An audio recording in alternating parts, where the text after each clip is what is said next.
So picture a pair of people stepping out into this really bright square space. They're totally alone in there, wearing these thick, padded gloves and trapped safely inside by ropes.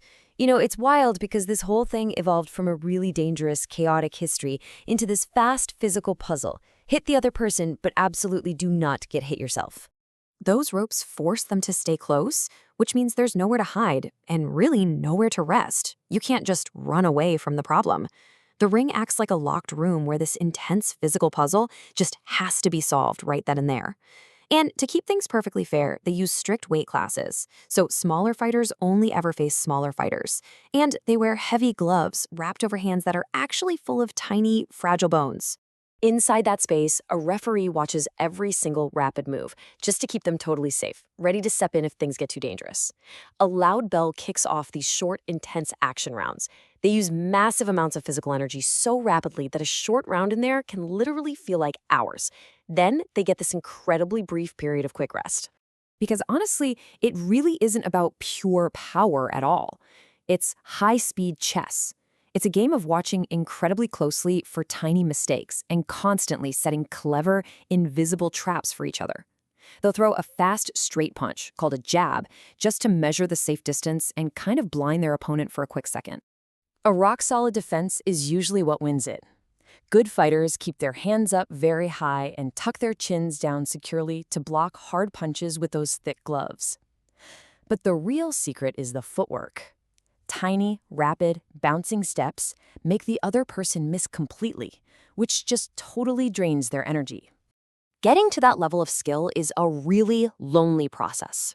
It starts with waking up in the dark for morning runs to build strong lungs and legs. Then it's spending long hours hitting heavy leather bags to build up this deep, automatic muscle memory. Eventually, that leads to active sparring with a moving partner, wearing thick head pads to safely prepare for real heavy hits. Taking a real punch is incredibly hard. The brain actually shakes inside the solid skull, and the body's immediate biological reaction is just wanting to quit fighting right then and there. A fighter somehow has to ignore that loud inner alarm. There is always this cold fear present in the gym, but brave fighters learn how to use it, turning that fear into fast, hot energy. Reaching fight night involves a really tough daily human struggle, mostly because they have to make their exact weight limit. They eat clean, simple food and skip all the heavy fun meals. The final week gets super intense because they drop extra water from their already tight bodies in terribly hot steam rooms. It is exactly like squeezing a sponge completely bone dry. It leaves them feeling terribly weak on the scale, just waiting to drink fresh water so their strength actually returns for the match.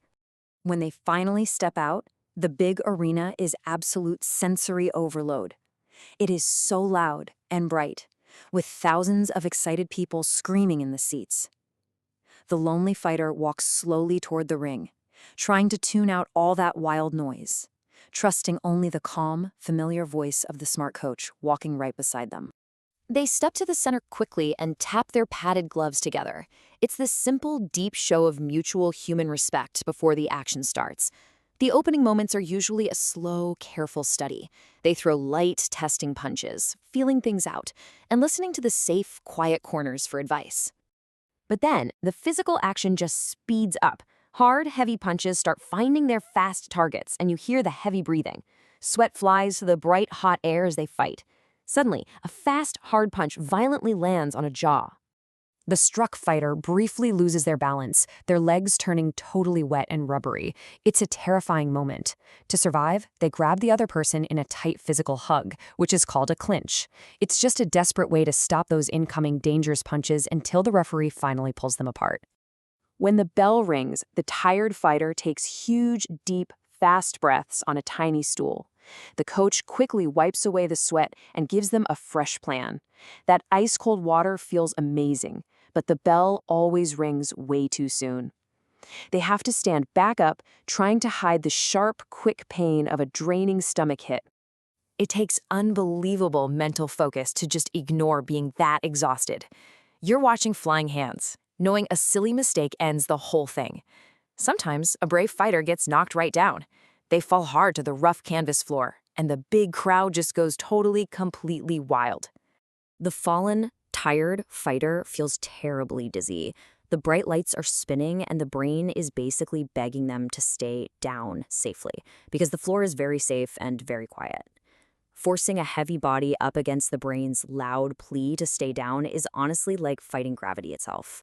Standing back up is brave, but it's incredibly dangerous. You have to defend smartly against a fast attack until the bell rings. Meanwhile, quiet judges sit right outside the tight ropes, using scorecards to track the clean, hard punches, unless a clean knockout ends the fight instantly and safely. If nobody falls, the fight goes long, and the exhaustion is total. But when the final bell rings, they hug each other very tightly. All that fierce, violent action is instantly replaced by pure respect, because they finally understand each other's deep, shared struggle. They stand together, the referee holding their tired wrists. The winner feels this immense, huge, happy relief when their hand is raised, winning the heavy, shiny gold belt as the loud crowd cheers. But the loser feels a crushing, dark, heavy sadness, knowing they must go back to a quiet room and start the hard work all over again. But losing teaches hard lessons, and people absolutely love a great, true underdog story. Old, beaten, tired fighters train very hard to come back and win unexpected, tough fights. So many brave combatants came from really poor, hard places, finding a warm, safe home and deep discipline inside the gym walls. A truly great fight becomes epic, famous history. We talk about that raw human courage for years.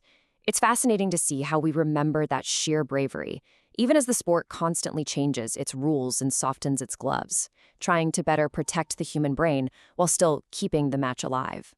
Boxing is really a simple, universal human language.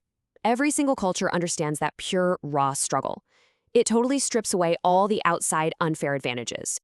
Money and easy fame do not help you inside. A rich person gets hit just as hard because you simply cannot buy a tough chin. Only massive heart matters.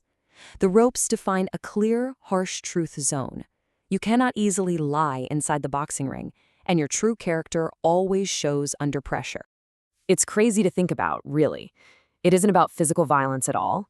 It is entirely about conquering your deepest human fears. And the sport celebrates the unbreakable, brave human spirit. If you enjoyed wandering through this explainer with me, go ahead and drop a like, share it around, and subscribe for more.